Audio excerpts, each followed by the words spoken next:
Well, good morning, and greetings from Christopher Newport Hall, the Brower Room, overlooking our beautiful campus, the Great Lawn. And it's wonderful to see so many students and colleagues back again. This year, we're beginning a journey unlike any other. There's good news about recent successes and accolades of all kinds, even in these difficult times. But first, I want to talk about what lies immediately before us. Why are we working so hard to bring our students back to campus and instruct them in person? Well, our students want to be here, and they're excited to be back on campus. Indeed, our fall enrollment is essentially the same as last year, only 82 fewer students than last fall. Moreover, in-person instruction and this on-campus experience is who we are. It's what makes Christopher Newport special. At Christopher Newport, we have gifted professors who instruct and inspire our students in small classes, face-to-face. I'm very grateful for our faculty. Almost 70% of our classes this fall will be taught in person. No other public college or university in Virginia approaches that number. Furthermore, lessons about leadership, honor, and service, about respect and tolerance for others, these are all best learned by living together in an academic community. So my profound thanks to all of you for all that you do each and every day. There are almost 1,300 of us. Everyone works hard and contributes mightily to making this place precious. The plan for our return to campus has been crafted by many good and thoughtful colleagues, and it must be executed by all of us. Here are some of the key elements of what we've done thus far. We've staggered the residence hall move-ins, so to reduce the number of visitors at any one time, and we've screened the health of each student as they've arrived on campus. We're all required to complete daily symptom screening. In the next few days, we'll roll out an improved version of this screening process in an app called Campus Clear. We've reduced the density of common areas in the student union, in the library, in our classrooms, our dining facilities, offices, and residence halls. We've moved our largest classes online and moved others into much bigger spaces. We've increased cleaning and sanitizing of high traffic areas. We've canceled athletic events, performances, and conferences. We've eliminated university-sponsored travel, but we'll continue to support virtual conferences and presentations. We're extending the hiring freeze. Exceptions will only be made in extraordinary cases and only with my approval. Our campus is closed to the general public, and we welcome only those visitors and contractors that are expressly invited. For example, the admission office will bring prospective students to our campus, but all those visits will be scheduled and tours limited to one family per tour guide.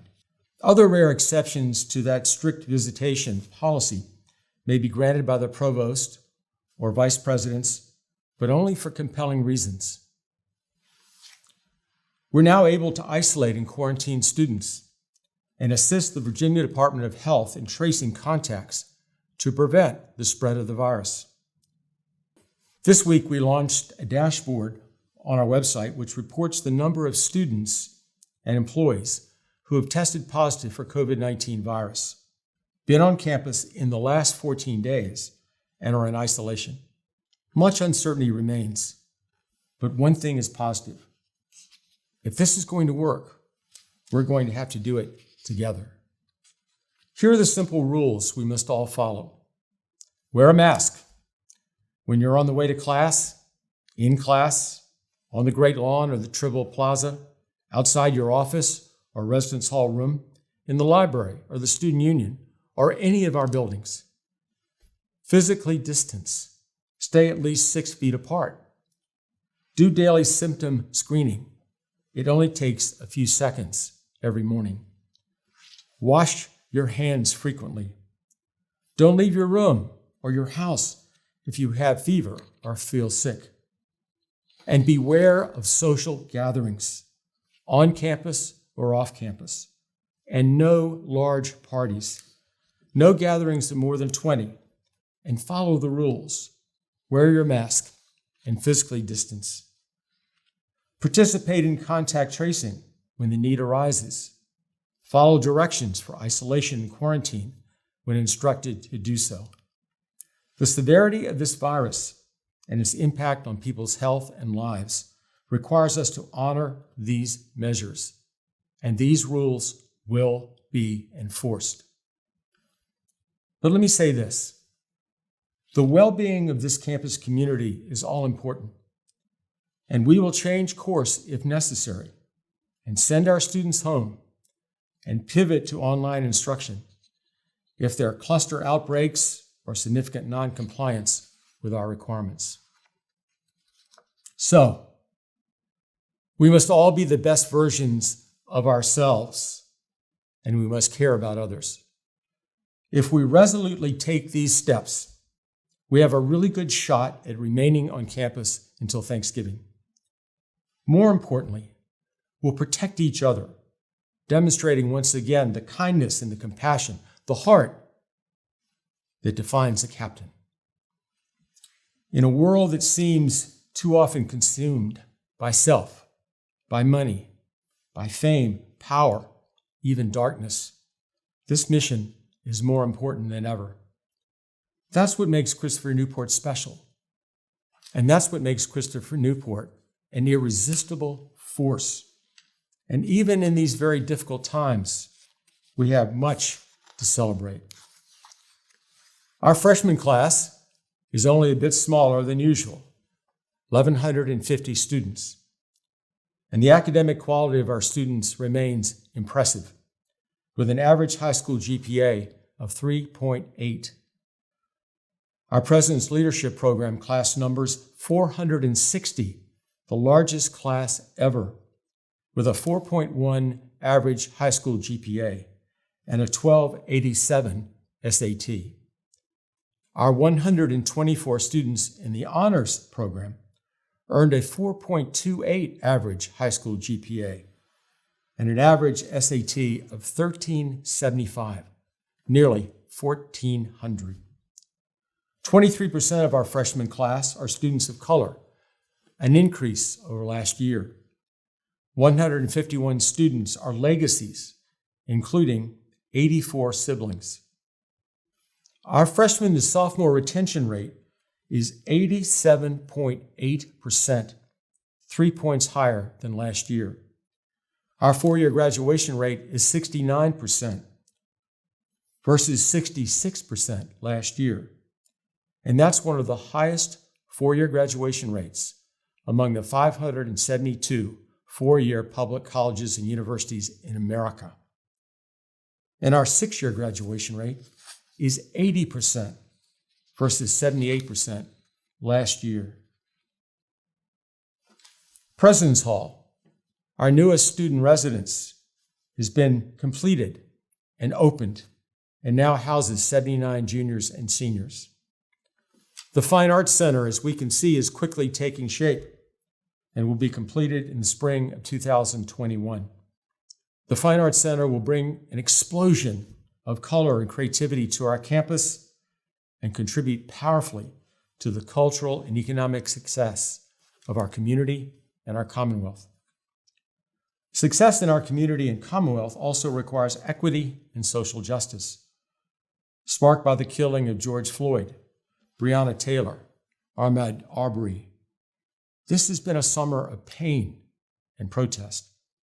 Many of our students have marched, and many of us have joined them in the call for deep and systemic change.